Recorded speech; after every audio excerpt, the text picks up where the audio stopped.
प्यारे साथियों नमस्कार। बीपीएससी टीआरई 4.0 की वैकेंसी का अनाउंसमेंट हो गया है। ऐसे में बहुत सारे डाउट आपके दिमाग में आते हैं।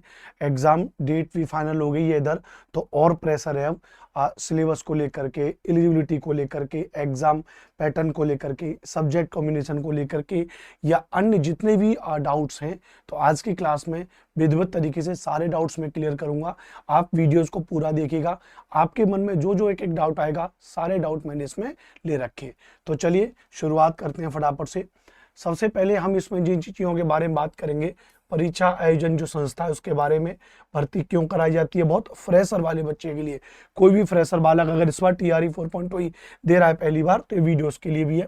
पात्रता परीक्षा मतलब पात्रता, आयु सीमा, परीक्षा पैटर्न, चयन प्रक्रिया, वेतनमान और महत्वपूर्ण बातें, सबको स्टेप बाय स्टेप हम लोग यहाँ पे देखेंगे। सबसे पहले आपने यह एक नोटिस देख लिया होगा।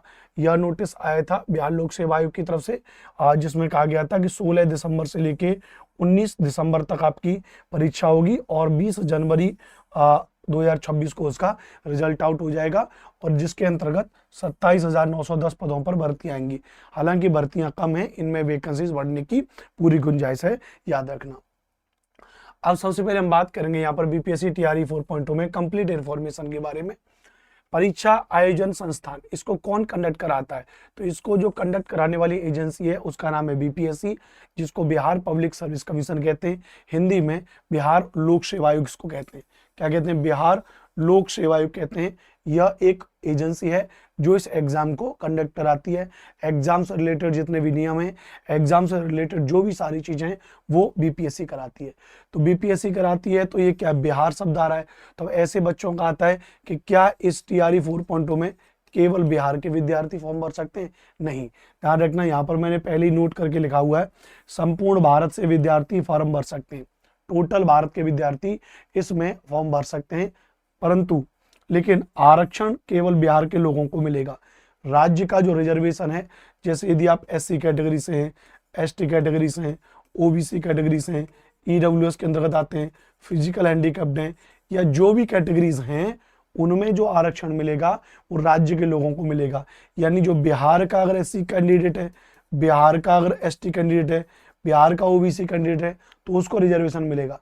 अब आप यदि उत्तर प्रदेश के रहने वाले हैं और आपने यहाँ पे बीपीएससी में फॉर्म भर दिया, आप कहो कि मैं यूपी में एससी में आता हूँ तो मुझे बिहार में भी एससी में काउंट किया जाए, तो नहीं, आप दूसरे स्टेट से आ रहे हो, इसलिए आप चाहे किसी भी कैटेगरी से ही आपको जनरल अकाउंट होगा, चाहे आप पुरुष हो चाहे आप महिला हो। पहले तो ये बात आप अपने मन में क्लियर कर लीजिए। और अब तो बिहार में डोमिसाइल लागू हो गया है, तो बिहार में डोमिसाइल भी इस बिहार पर लागू है कि जहां पर बिहार के लोगों को कुछ अतिरिक्त उन्होंने क्या किया भैया, आरक्षण दे दिया है, विशेष तौर से महिलाओं को, जिसके बारे में आगे भी हम आपसे बात करेंगे। तो पहली बात क्लियर हो जाएगी कि संपूर्ण भारत के लोग इसमें फॉर्म भर सकते हैं। टीआरई 4.0 की भर्ती कराई क्यों जाती है? तो टीआरई का मतलब क्या भैया? टीचर्स। टीआरई का मतलब क्या भैया? तो टीचर्स रिक्रूटमेंट एग्जाम, यानी जो टीचर का रिक्रूटमेंट किया जा रहा है, जो बिहार के बच्चों को पढ़ाएंगे, सरकारी स्कूलों में पढ़ाएंगे। तो बिहार के सरकारी विद्यालयों में शिक्षकों की नियुक्ति करना, प्राइमरी से लेकर के हायर सेकेंडरी तक यह आपकी भर्ती होती है। प्राइमरी का मतलब वर्ग 1 से 5 तक आपकी भर्ती होगी, फिर वर्ग 6 से 8 तक आपकी भर्ती होगी, फिर 9 से 10 तक आपकी भर्ती होगी, और फिर आपकी 11 से 12 तक आपकी भर्ती होगी। चारों स्तर पर भर्तियां होंगी। अब चारों स्तर पर भर्तियां होंगी तो क्या क्या इसको लेकर के नॉर्म्स हैं, उनको एक एक करके चीजों को समझेंगे। जानकारी बहुत सटीक है, तो थोड़ा समर्थन अपना बनाए रखिए हमारे साथ में। चैनल को सब्सक्राइब करें, और जो विद्यार्थी इसको ऑफलाइन देख रहे हैं वह ऑफलाइन में वीडियो में के नीचे कमेंट करके बताएं जानकारी कैसी लगी है। और यदि आपके मन में कोई और भी सवाल है तो उसको भी कमेंट में लिख के बताएं, हम उसको भी बताएंगे। आप मुझे बखूबी जानते हो, मेरा नाम अनुपम भारद्वाज है, एसएसटी भाई अनुपम सर, अनुपम सर एसएसटी के नाम से आप मुझे यूट्यूब पर जानते हो। तो आप इस चैनल को सब्सक्राइब कर लीजिएगा, ठीक है।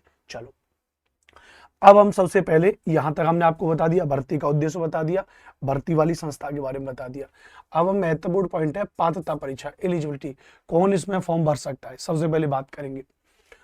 तो सबसे पहले बात करेंगे प्राइमरी टीचर के बारे में। जो क्लास 1 से 5 तक का टीचर है, वो उसको अगर फॉर्म भरना है तो जाहिर सी बात है उसका डीएलएड होना चाहिए, प्लस जिसका सीटेट का पेपर 1 पास होना चाहिए। इसकी जगह यदि आपका बिहार टेट का पेपर 1 पास है तो भी आप चलोगे, लेकिन बिहार टेट का पेपर काफ़ी समय से हुआ नहीं है, तो उसकी भी कोई दिक्कत नहीं है। आप यदि सी टेट का पेपर 1 पास है तो आप फॉर्म भर सकते हो, यानी ट्वेल्थ प्लस आपका डीएलएड और प्लस आपका सी टेट का पेपर 1 आपका पास होना चाहिए। तो इसमें कहा गया न्यूनतम 50% अंकों के साथ उच्चतर माध्यमिक अथवा इसके समकक्ष और प्रारंभिक शिक्षा शास्त्र में 2 वर्षीय डिप्लोमा, चाहे उसे कोई भी नाम दिया गया हो, डीएलएड हो, अगर आपने बीएलएड कर रखा है तो आप 6वीं से 8वीं में भर पाओगे, लेकिन वहाँ ग्रेजुएशन भी होना चाहिए। अलग अलग राज्यों में, जैसे उत्तर प्रदेश में बीटीसी कहते हैं इसको, पहले कहते थे, कहीं जेबीटी कहते हैं इसको। तो कुल मिला के जो प्राइमरी में फॉर्म भरने के लिए जो 2 वर्ष का डिप्लोमा है वो आपका होना चाहिए, साथ में आपका सीटेट का पेपर 1 पास होना चाहिए, आप फॉर्म भर दोगे, इसमें और कुछ नहीं चाहिए। कंडीशन क्या है यहाँ पर देखो लिखा हुआ है, पेपर होना चाहिए पास, पेपर पास होना चाहिए, इस बात को ध्यान रखना, अपियरिंग वालों को मौका नहीं मिलेगा। बाकी इसमें और अथवा करके लिखे हुए हैं, आप इनको पढ़ सकते हो अपनी योग्यता के हिसाब से। वही मिडिल स्कूल में बात करेंगे भैया, वर्ग 6 से 8 में, वर्ग 6 से 8 में क्या होना चाहिए, ग्रेजुएशन होनी चाहिए, प्लस आपका बीएड होना चाहिए, और यहाँ पर आपका सीटेट का पेपर 2 पास होना चाहिए। ग्रेजुएशन, बीएड, सीटेट का पेपर 2 आपका पास होना चाहिए। ग्रेजुएशन में मिनिमम माना जाता है भैया 50% अंक तो होने चाहिए। वहीं सेकेंडरी लेवल पे बात करेंगे, क्लास 9वीं 10वीं बात करें तो ग्रेजुएशन प्लस बीएड, और यहाँ पर एस्टेट पेपर 1 पास हो जाता है। बिहार में 1 से 5 तक सीटेट पेपर 1, बिहार में 6वीं से 8वीं तक सीटेट पेपर 2, और बिहार में 9वीं से 10वीं तक टीचर बनने के लिए एस्टेट पेपर 1 आपका पास होना चाहिए।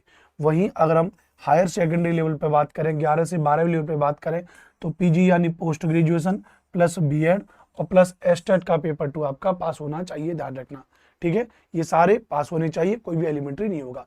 तो मुझे लगता है अगर आप सरलतम विधि में समझ गए होंगे, पात्रता क्या है, एलिजिबिलिटी क्या है, कौन इसमें फॉर्म भर सकता है, ये आप चीजों को यहाँ पर समझ गए होंगे। अब आगे चलते हैं, आयु सीमा, एज क्राइटेरिया के बारे में बात करेंगे। तो आयु में जो मिनिमम आयु रखी गई है 18 वर्ष रखी गई है, लेकिन किस में रखी गई है, प्राइमरी टीचर में, क्योंकि वहां पे 12th प्लस डिप्लोमा चाहिए, तो इसलिए वहां पे मिनिमम उम्र 18 वर्ष रखी गई है। जब आप टीजीटी पीजीटी लेवल पर आ जाते हो तो वहां पर आपका ग्रेजुएशन की नीड हो जाती है, तो आपकी 21 वर्ष मिनिमम उम्र रखी गई है, इसमें कंफ्यूजन की जरूरत नहीं है। पीआरटी में 18 वर्ष है और टीजीटी पीजीटी जूनियर में 21 वर्ष है। वहीं अधिकतम उम्र आपकी 37 वर्ष हो जाएगी, ध्यान रखना भैया। और जो पिछले टीआरई 3.0 के हिसाब से बात करेंगे तो ओबीसी बीसी में मेल फीमेल के लिए 40 वर्ष 3 साल का और एज रिलैक्सेशन, और एसटी एसटी में मेल फीमेल के लिए 42 वर्ष, कुछ इस तरीके से आरक्षण है। लेकिन यहाँ पर अगर आपको कोई कंफ्यूजन हो तो आप परेशान मत होइएगा, इस रिजर्वेशन वाले को नया जो भी डोमिसाइल आया है और उसके हिसाब से क्या क्या प्रभाव पड़ेगा, क्या क्या चीजें, इसको मैं एक अलग से एक वीडियोस बनाऊंगा एज क्राइटेरिया को लेकर के स्पेशली। फिलहाल के लिए आप ये मान के चलें जो न्यूनतम उम्र का क्राइटेरिया वो 21 से लेकर के 37 वर्ष के बीच में जनरल के हिसाब से आप मान लीजिए, राइट। चलिए आगे बात करेंगे। अब बात करेंगे महत्वपूर्ण है परीक्षा का पैटर्न। परीक्षा का पैटर्न क्या होगा, ध्यान रखना। अब परीक्षा के पैटर्न में पेपर 1 होता है आपका, पेपर 2 आपका होता है, पेपर 3 आपका होता है। अब इसको मैं आपको सरलतम विधि में सिखाता हूँ। सरलतम विधि में क्या है, परीक्षा पैटर्न आपका 150 मार्क्स का आपका पेपर होता है। अब जो 150 मार्क्स का आपका पेपर होगा उसको बांटा गया है, यहाँ पे 30 नंबर को अलग कर दिया गया है, 120 नंबर को अलग कर दिया गया है।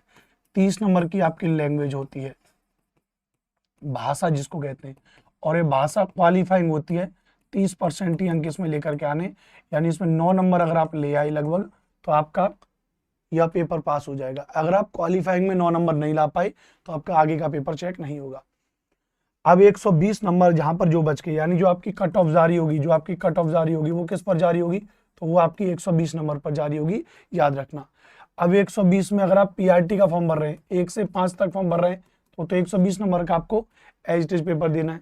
लेकिन जब आप 6 से 8 तक फॉर्म भरेंगे, जब आप 9 से 10 तक फॉर्म भरेंगे, जब आप 11 से 12 तक फॉर्म भरेंगे तो वहां पे एक सब्जेक्ट स्पेसिफिक चीजें हो जाती हैं।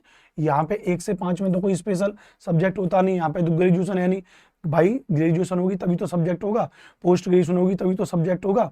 तो जब आप 1 से 5 तक फॉर्म भर रहे हो तो आपको 120 नंबर का पेपर देना होगा।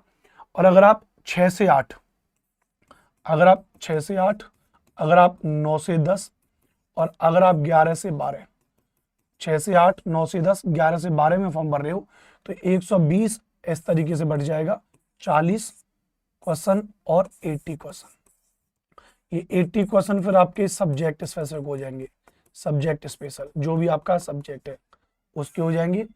और जो पीआरटी में 120 नंबर का जो पोर्शन था, history, geography, polity, economy, current affairs, Bihar GK, है ना, एलिमेंट्री मैथमेटिक्स, रीजनिंग, वो सब कुछ यहाँ पे 40 क्वेश्चन में आ जाएगा।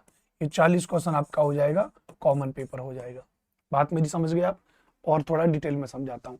जैसे मान लेते हैं कि अगर आप वर्ग 1 से 5 में टीचर बन रहे हो, तो 1 से 5 में टीचर बनने के लिए 30 नंबर का भाषा का पेपर देना होगा, 120 नंबर का पूरा पेपर देना होगा। यहाँ पे समझते हैं।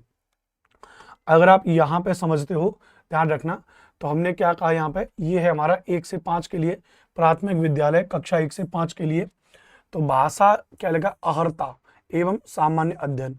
तो भाषा 1 में 30 नंबर, भाग 1 में 30 नंबर, भाग सेकंड में 120 नंबर, 2.5 घंटे का आपका समय होगा। यह पत्र 2 भाग में होगा, भाग 1 भाग 2। भाग 1 में भाषा अहर्ता के लिए अंग्रेजी एवं हिंदी या उर्दू या बांग्ला का व्यवहारिक ज्ञान होगा। इस भाग में अर्थांक कम से कम 30% अनिवार्य होगा। 30% अंक आप ले आओगे तो चीजें हो जाएगी। अगर ये 30% नहीं ला पा रहे हो तो आगे के पेपर में आपको फेल माना जाएगा। भाग 2 में जो सामान्य अध्ययन है उसके लिए प्राथमिक गणित, मानसिक क्षमता परीक्षण, सामान्य जागरूकता, सामान्य विज्ञान, सामाजिक विज्ञान, भारतीय राष्ट्रीय आंदोलन, भूगोल और पर्यावरण शामिल होगा। इसमें पर्यावरण शामिल होगा, भूगोल शामिल होगा, इंडियन नेशनल मूवमेंट शामिल होगा, सामाजिक विज्ञान एसएसटी शामिल होगा, सामान्य विज्ञान फिजिक्स केमिस्ट्री बायोलॉजी भी शामिल होगा, सामान्य जागरूकता जो करंट अफेयर्स वाला है, जीके वाला है, प्लस मानसिक क्षमता परीक्षण, बेसिक रीजनिंग भी आ जाएगी और गणित भी आ जाएगी। इसको मिला करके ये आपका 120 नंबर का हो जाएगा। ये आपका 120 क्वेश्चन में इसमें बांट दिया जाएगा।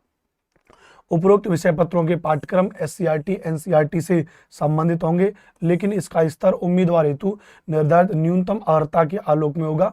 सामान्य अध्ययन पत्र के पाठ्यक्रम एससीईआरटी से संबंधित होंगे, लेकिन इसका स्तर उम्मीदवार हेतु निर्धारित न्यूनतम अर्हता के आलोक में होगा। तो अब आप 1 से 5 तक टीचर बन जाओगे, इसमें ध्यान रखना। आपकी जो कट ऑफ जाएगी वो किस पर होगी, 120 पर होगी। अब इसका मतलब, अब मान के चलिए हम इस भाषा को, तो अब ये जो भाषा वाला सेगमेंट है 30 नंबर वाला, ये भाषा वाला सेगमेंट हर किसी में मैंडेटरी है, चाहे वर्ग 6 से 8 में जा रहे हो, 9 से 10 में जा रहे हो, 11 से 12 में जा रहे हो। अब हम बात करेंगे इस 120 पे। जैसे अब यदि आप टीचर बन लग रहे हो वर्ग 6 से 8 में, किस में टीचर लग रहे हो, वर्ग 6 से 8 में अगर आप टीचर लग रहे हो, तो ध्यान रखना यहाँ पर भी अब भाग 1 में क्या लिखा है, 30 नंबर लिखा हुआ भाग 1 में, यानी वो तो भाषा वाला हो गया। ये कितना हो गया, ये भाषा वाला हो गया, इसको तो हम हटाते हैं। अब देखो भाग 2 में 40 एवं भाग 3 में 80। अब यहाँ पे जाओ कि पार्ट में 1 से 5 वाले में क्या था, 120 था, 120 क्वेश्चन था। अब यहाँ 6 से 8 में इसको क्या बांट दिया, इसको कर दिया 40 क्वेश्चन कर दिया, और इसको क्या कर दिया 80 क्वेश्चन। अब आप समझ गए होंगे, यहाँ 40 क्वेश्चन में बिल्कुल वही चीज पूछी जाएंगी जो वहां पर पूछी जा रही थी आपके 1 से 5 में 120 क्वेश्चन में। क्या क्या, जैसे यहीं पर आपसे गणित के सवाल पूछे जाएंगे, यहीं पर आपसे रीजनिंग के सवाल पूछे जाएंगे, यहीं पर आईएनएम इंडियन नेशनल मूवमेंट, यहीं पर एसएसटी, यहीं पर भी आपका साइंस, और यहीं पर भी आपका जीके, यहीं पर भी आपका करंट अफेयर्स, और यहीं पर आपका बिहार जीके, यहीं पर आपका क्या भैया, बिहार जीके, राइट। तो गणित, reasoning, INM, SST, science, GK, current affairs और बिहार जीके, ये आपके। अब यहाँ पे जो ये पोर्शन वहां 120 नंबर का आ रहा था 1 से 5 में, अब ये पोर्शन यहाँ पे 40 नंबर में आ जाएगा। यहाँ पे लिखा है भाग 2 में सामान्य अध्ययन के लिए प्राथमिक गणित, सामान्य जागरूकता, सामान्य विज्ञान, भारतीय राष्ट्रीय आंदोलन एवं भूगोल इसमें शामिल होगा। अब जो भाग 3 का सेगमेंट है, भाग 3 में मध्य विद्यालय के अध्यापकों के लिए एक विषय पत्र है, एक विषय, एक सब्जेक्ट होता है, उसको पढ़ा जाना चाहिए। तो वर्ग 6 से 8 में 3 सब्जेक्ट के टीचर होते हैं। पहला तो आप गणित या विज्ञान के टीचर बन सकते हो, किसके टीचर लग सकते हो, गणित या विज्ञान के लग सकते हो। दूसरा सामाजिक विज्ञान एसएसटी के टीचर बन सकते हो। तीसरा हिंदी उर्दू भाषाओं में हिंदी के, उर्दू के, संस्कृत तथा अंग्रेजी, यानी एक तो आप इसमें जो 180 नंबर में जो बनोगे आप यहाँ पर आप बन जाओगे मैथ्स एंड साइंस के टीचर बन जाओगे, नंबर 1।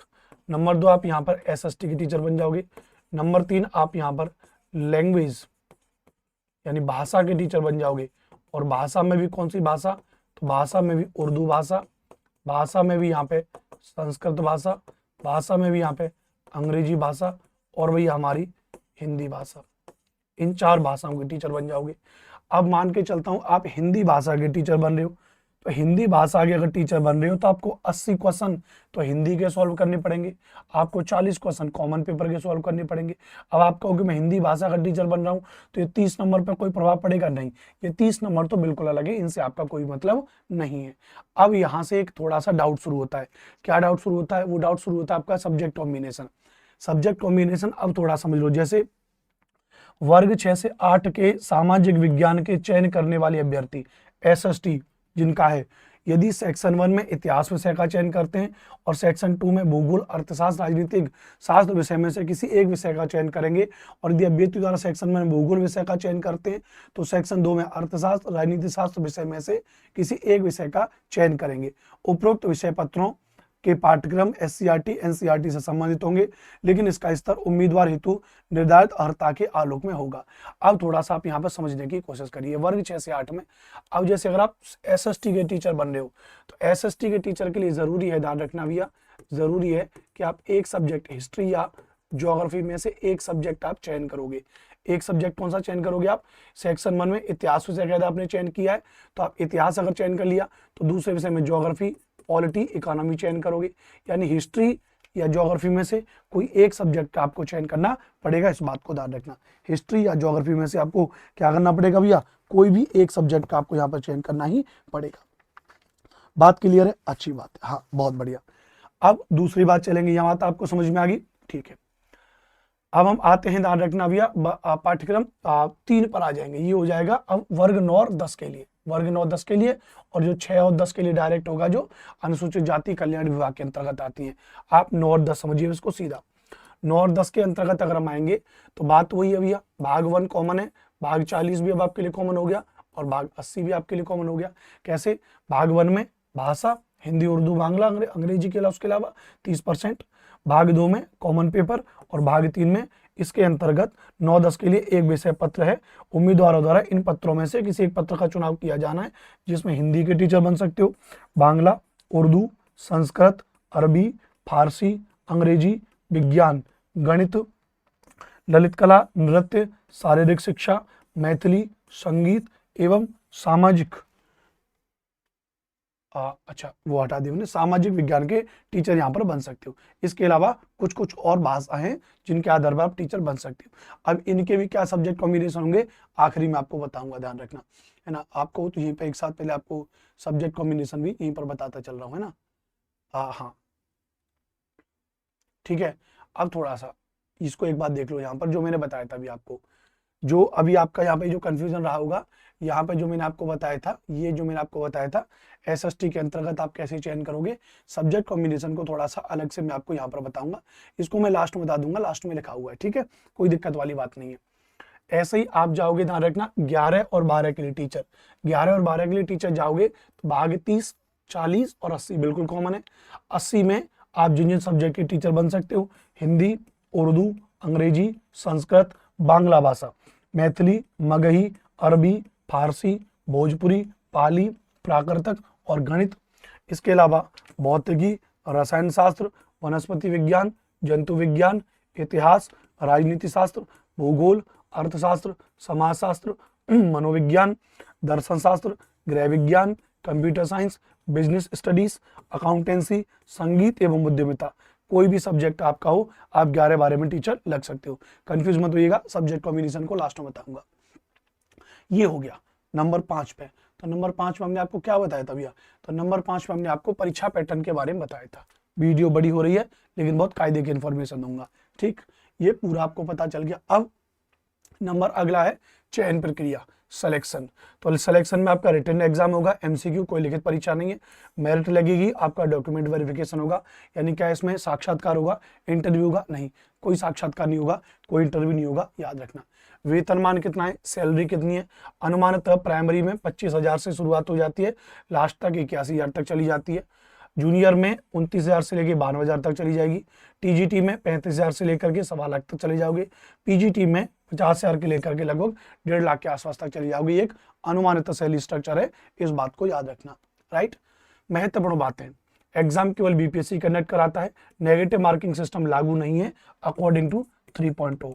जो टीआरई 3.2 आता उसके हिसाब से नेगेटिव मार्किंग नहीं थी।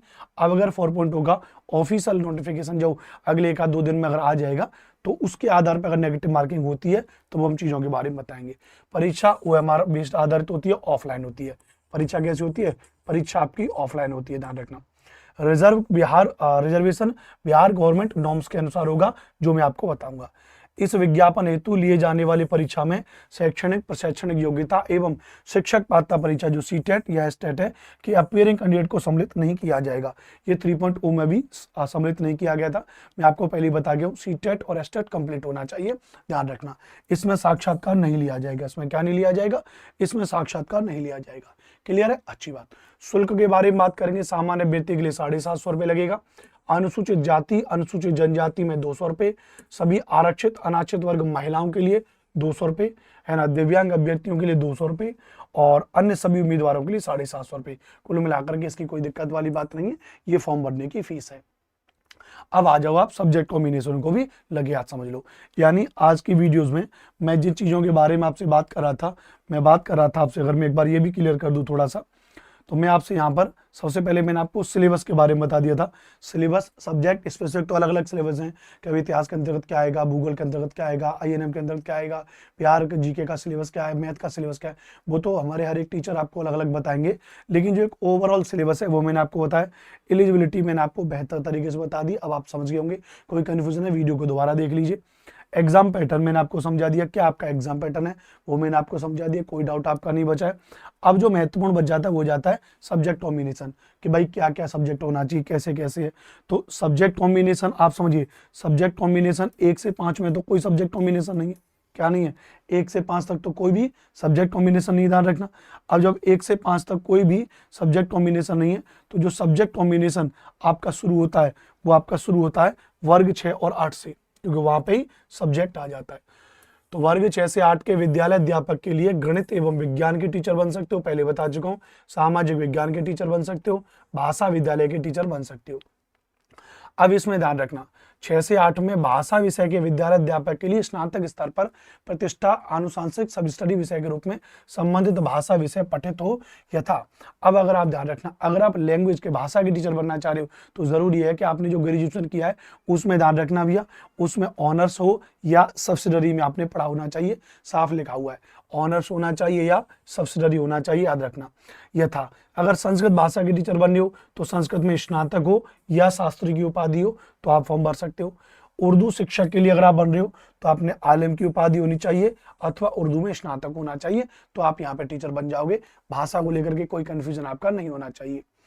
वर्ग 6 और 8 में अगर सामाजिक विज्ञान SST के टीचर बन रहे हो, यहाँ जो मैंने आपको आगे बताया था अभी पिछली वीडियो में, मतलब इसी में 5 मिनट पहले इतिहास और भूगोल वाला, वो यहाँ पे थोड़ा डिटेल में समझ लीजिए।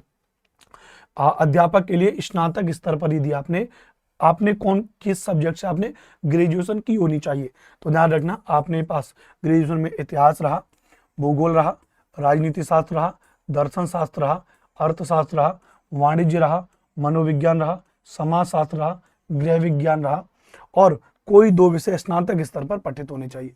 कोई भी दो सब्जेक्ट आपने यहाँ पर स्नातक स्तर पर पठित होने चाहिए, इस बात को ध्यान रखना। अगर आपने ग्रेजुएशन में इनमें से कोई भी 2 सब्जेक्ट पढ़े हैं तो आप वर्ग 6 और 8 में फॉर्म भर सकते हो, उस बात को ध्यान रखना।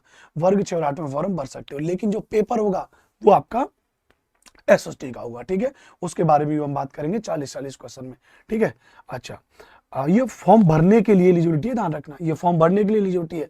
लेकिन जब आप 80 क्वेश्चन करोगे तो 80 क्वेश्चन में आपको वहां पर जो 2 सब्जेक्ट लेने, वो 2 सब्जेक्ट आपको हिस्ट्री, ज्योग्राफी, पॉलिटी, इकोनॉमी, इनमें से कोई 2 सब्जेक्ट का ही चयन करना पड़ेगा, जो मैंने पीछे बताया था। यानी ये अगर है तो आप फॉर्म भर पाओगे। वर्ग 6 और 8 के लिए गणित एवं विज्ञान विषय के लिए स्नातक स्तर पर गणित होना चाहिए, सांख्यिकी होनी चाहिए, भौतिक विज्ञान होनी चाहिए, रसायन विज्ञान, जीव विज्ञान, वनस्पति विज्ञान, जंतु विज्ञान में से कोई 2 विषय अगर आपने पढ़े हैं तो आप गणित और विज्ञान के टीचर बन सकते हो। नहीं समझ में आया दोबारा एक बार देखना, कोई दिक्कत नहीं है। अब हम आएंगे 9 और 10 में।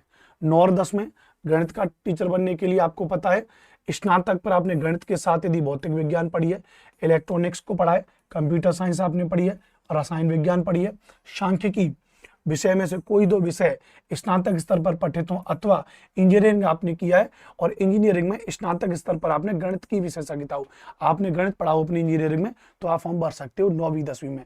कंप्यूटर साइंस वाले विद्यार्थी कहते हैं हम कहाँ फॉर्म भरेंगे, आप गणित विषय से फॉर्म भरोगे, लेकिन कोई भी इनमें से कोई दो सब्जेक्ट आपने अपने ग्रेजुएशन में पढ़े होने चाहिए, ध्यान रखना भैया। यह स्पष्ट किया जाता है कि स्नातक स्तर पर कंप्यूटर साइंस में बीसीए हो, जो बीसीए वाले बच्चे हैं वह गणित से फॉर्म भर पाएंगे कि योग्यता को सम्मिलित माना गया है। तो जो बीसीए बच्चे करते हैं, बीसीए वाले बच्चे गणित से टीआरई 4.0 में फॉर्म भर सकोगे। विज्ञान के बारे में बात करेंगे तो जंतु विज्ञान, प्राणी विज्ञान, वनस्पति विज्ञान, रसायन विज्ञान में पठित हो अथवा इंजीनियरिंग से स्नातक जिसमें विज्ञान की विशेषता हो। क्यों? क्योंकि फिजिक्स और केमिस्ट्री हमने कहाँ ले ली, गणित वाले में ले ली। क्लियर है, बहुत अच्छी बात। उसके अलावा अच्छा इसमें ध्यान रखना जो यहाँ पे कहा गया कि जो जंतु विज्ञान है वो जंतु विज्ञान अगर आप किए, यहाँ पे जो प्राणी विज्ञान है एवं जो वनस्पति विज्ञान है एवं जो रसायन विज्ञान है, इसके अलावा बायोटेक्नोलॉजी, माइक्रोबायोलॉजी अगर आपने इंजीनियरिंग में पढ़ी है तो आप विज्ञान के टीचर बन सकते हो। ये दो सब्जेक्ट को भी शामिल किया गया। सामाजिक विज्ञान समझो, 9वीं 10वीं की बात कर रहा हूँ, यहाँ पर चाहे तो आपने ऑनर्स हो, प्रतिष्ठा विषय हो, चाहे सब्सिडरी हो, इसके अंतर्गत इतिहास, भूगोल, अर्थशास्त्र एवं राजनीति शास्त्र में कोई दो विषय उत्तीर्ण हो जिसमें अनिवार्य रूप से एक विषय इतिहास या भूगोल हो। इंपोर्टेंट बात क्या लिखी है, फॉर्म भरने के लिए 9वीं 10वीं में फॉर्म भरने के लिए इतिहास, भूगोल, राजनीति विज्ञान और अर्थशास्त्र में कोई दो विषय होनी चाहिए जिनमें से एक विषय आपका हिस्ट्री या ज्योग्राफी होना चाहिए, ध्यान रखना। सामाजिक विज्ञान विषय के विद्यालय अध्यापक के पदों पर नियुक्त हेतु अभ्यर्थी इतिहास, भूगोल, अर्थशास्त्र, राजनीति शास्त्र में किसी दो विषय में जिसमें एक विषय इतिहास या भूगोल विशेष अनिवार्य है का चयन सामाजिक विज्ञान विषय की परीक्षा में कर सकते हैं, ध्यान रखना भैया। इसमें जो अंतर्गत इतिहास विषय की समकक्ष प्राचीन इतिहास अगर किया है तो उसको कंप्लीट इतिहास के तौर पे माना जाएगा। और भाषा से संबंधित तो आपको पता है कि आपने ऑनर्स हो या आपका सब्सिडरी हो, ध्यान रखना। अंतर जो एसएसटी वाले बच्चे हैं जिनका कंफ्यूजन होता है वो यहीं पे कंफ्यूजन कर जाते हैं। एसएसटी में जो वर्ग 6 से 8 में फॉर्म भर रहे हो, फॉर्म भरने के लिए योग्यता अलग है, इतिहास, भूगोल, संविधान, राजनीति, दर्शन शास्त्र वो जो पूरा दे रखा है वो भर सकते हैं, लेकिन पेपर जब दोगे तो एसएसटी का ही दोगे। लेकिन 9वीं 10वीं में पेपर तो एसएसटी के दोगे लेकिन फॉर्म भरने के लिए भी बाध्यता है कि इतिहास या भूगोल में से कोई एक रहा हो, और 4 का ही भर सकते हो, ध्यान रखना। क्लियर है, अच्छी बात है। वहीं 11 से 12 में अगर आप बात करोगे तो फिजिक्स का टीचर अगर कर रहे हो तो physics, electronics, applied physics, nuclear physics आपने पढ़ी है पोस्ट ग्रेजुएशन में तो आप फॉर्म भर सकते हो। केमिस्ट्री के टीचर बन रहे हो तो केमिस्ट्री या बायोकेमिस्ट्री पढ़ी है। इकोनॉमिक्स के टीचर कर रहे हो economics, applied economics, business economics आपने पढ़ी है, आप फॉर्म भर सकते हो। कॉमर्स में master degree in commerce, however holder of degree of MCom in applied business economics shall not be eligible. यानी अगर आपने जो एमकॉम किया है बिजनेस इकोनॉमिक्स में तो नहीं होगा, क्योंकि बिजनेस इकोनॉमिक्स वाले को वहाँ इकोनॉमिक्स में शामिल किया जाता है, वो कॉमर्स के अंतर्गत नहीं आता है। ऐसी बॉटनी और जूलॉजी और गणित में बॉटनी जूलॉजी के टीचर बन रहे हो तो botany, zoology, life science, bio science, genetic, microbiology, biotechnology, molecular biology, plant physiology, इन सब्जेक्ट्स में अगर आपने अपना स्नातक स्तर पर पढ़े हैं तो आप यहाँ पर टीचर बन सकते हो। मैथमेटिक्स में, अप्लाइड मैथमेटिक्स में आपने पढ़ा है तो आप यहाँ पर टीचर बन सकते हो। तो ये पूरा का पूरा सब्जेक्ट कॉम्बिनेशन और पूरी की पूरी सारी चीज़ें A to Z जानकारी मैंने आपको बता दी। आप देखोगे तो बहुत कम ऐसी यूट्यूब पर आपको वीडियोस मिलती हैं जिसमें आपको संपूर्ण जानकारी आपको दी जाती है। तो कंप्लीट इन्फॉर्मेशन मैंने आपको बताई है। मेरा नाम अनुपम भारद्वाज है। जानकारी आपको वाकई में कायदे में अच्छी लगी होगी तो चैनल को सब्सक्राइब करिएगा, पूरा अप टू डेट। कोई डाउट है इस वीडियो को दोबारा देखिएगा, आपकी तैयारी बहुत अच्छी हो जाएगी। नमस्ते, नमस्कार, जय हिंद, वंदे मातरम। चैनल को सब्सक्राइब जरूर करिएगा।